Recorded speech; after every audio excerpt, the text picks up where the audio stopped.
donate either one time or all throughout the year.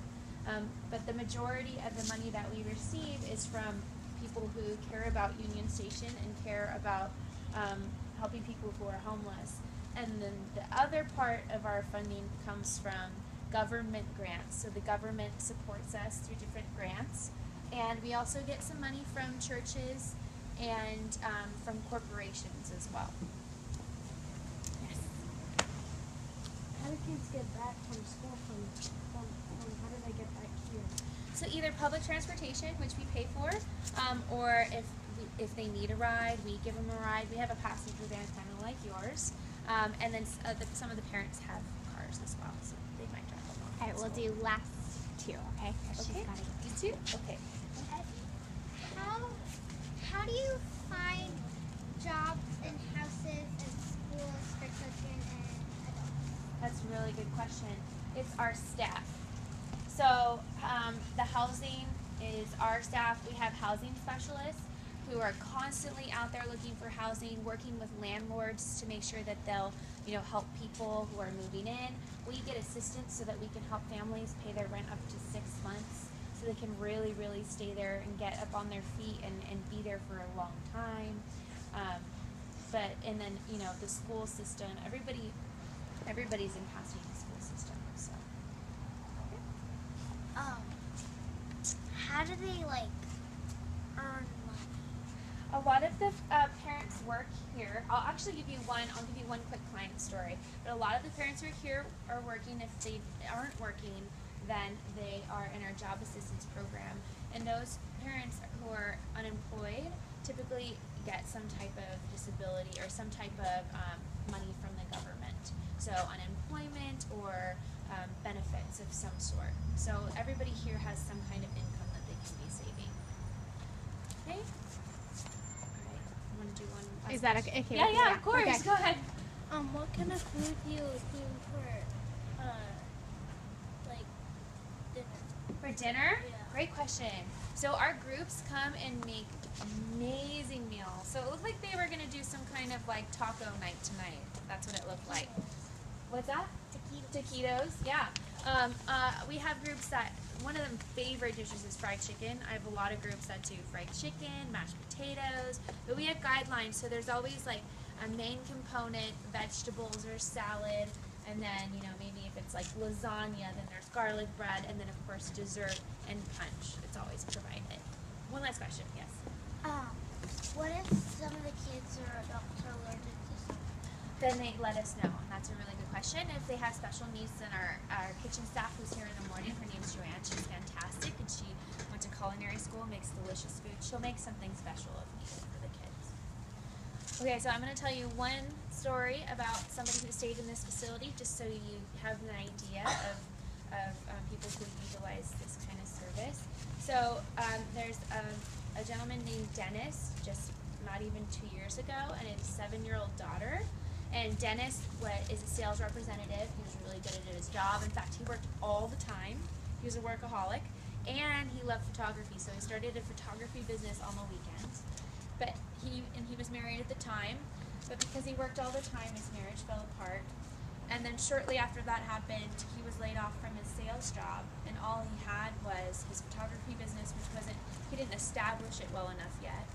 And before you know it, the only income he's getting is a small unemployment check, and him and his daughter are having to stay with family members and friends, but they were overstaying their welcome a little bit because they had been there for so long. So somebody connected Dennis to Union Station. He came and he said he speaks to groups about it all the time, but he says, it was really hard to think that he would have to be relying and taking his daughter into a shelter. But that when he came here, he was overwhelmed by the support. He said it was like a village. He just came in and there was a village of people to help him, from volunteers to staff members, and they were only here for a short time. While they were here, Dennis went through our job program, got a new job, and him and his daughter were able to move out into their own nice place, local place, and they're doing really well. Dennis is still at the same job, and he's actually getting married again. And he's still doing his photography. And he said he never volunteered before in his life, But since he came in here, it's been a whole new thing. So he gives back all the time. He also gives back to us, which is great. So just kind of gives you an idea of what other people go through. All right. Is there any, or what would you say the biggest recommendation to us going away from here would be in order to help? That's In the really, really future. good. Well, first of all, just knowing that services exist. We always tell people if they see somebody who is experiencing homelessness, we never promote giving money, but you know, hot weather months are coming up, and if you know, you ever wanted to do something and your parents were able to get like a case of water, handed out a bottle of water, or just even if you aren't able to help somebody, and you look at them and you say, you know, I'm sorry I can't assist today, or no, you know, sorry, but best of luck to you. That just even acknowledging a person, it really, really means a lot because it shows you care. And a lot of the people that live out on the street, people ignore them or step over them or avoid them because, you know, they could have mental health issues or whatnot. But it actually, a lot of our clients say that it makes them feel like they're not human, that they're ignored. So even just like a simple kind gesture can go a long, long way, and you never know what it'll be that'll make somebody feel like they're worth a little bit more than living on the street and come and seek services. And of course, you can always tell people about Union Station. All right, last question. When I was with my friends, because we were Girl Scouts, we went to Hollywood, like show, and there were a lot of homeless people there, and my friends were kind of shocked because they didn't think of like Hollywood as like red carpets and like. Oh yeah, movie stars everywhere. But, like, Yeah. But they were kind of scared, and so, like, all my friends, like, if there was, like, a homeless person on one side of the street, they would, like, run to the other side of the street because It made them nervous, yeah. Because sometimes people have a hard time, and you'll see people with mental health issues who might be yelling at nothing, or irritated, or you know, hungry or angry, and that's just normal because you can imagine they're struggling. So just having a little bit of compassion, knowing that we're all people, and you know, they just had they just had some bad luck and unfortunate circumstances, right? and my grandma, she doesn't like to give money to homeless people because she's, like, observed that, like, if you give money to homeless people, they sometimes they'll, like, survive cigarette paychecks. Oh yeah, they'll buy Stuff like bad that. things. Yeah.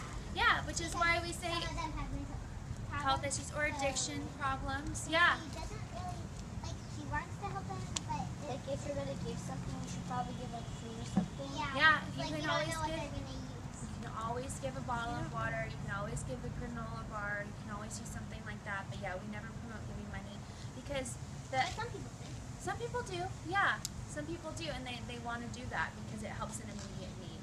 Right? I always give food to people. That's great. That's really good. Okay, everybody. All right. Let's take a walk back to the car. Yeah. Yeah? All right.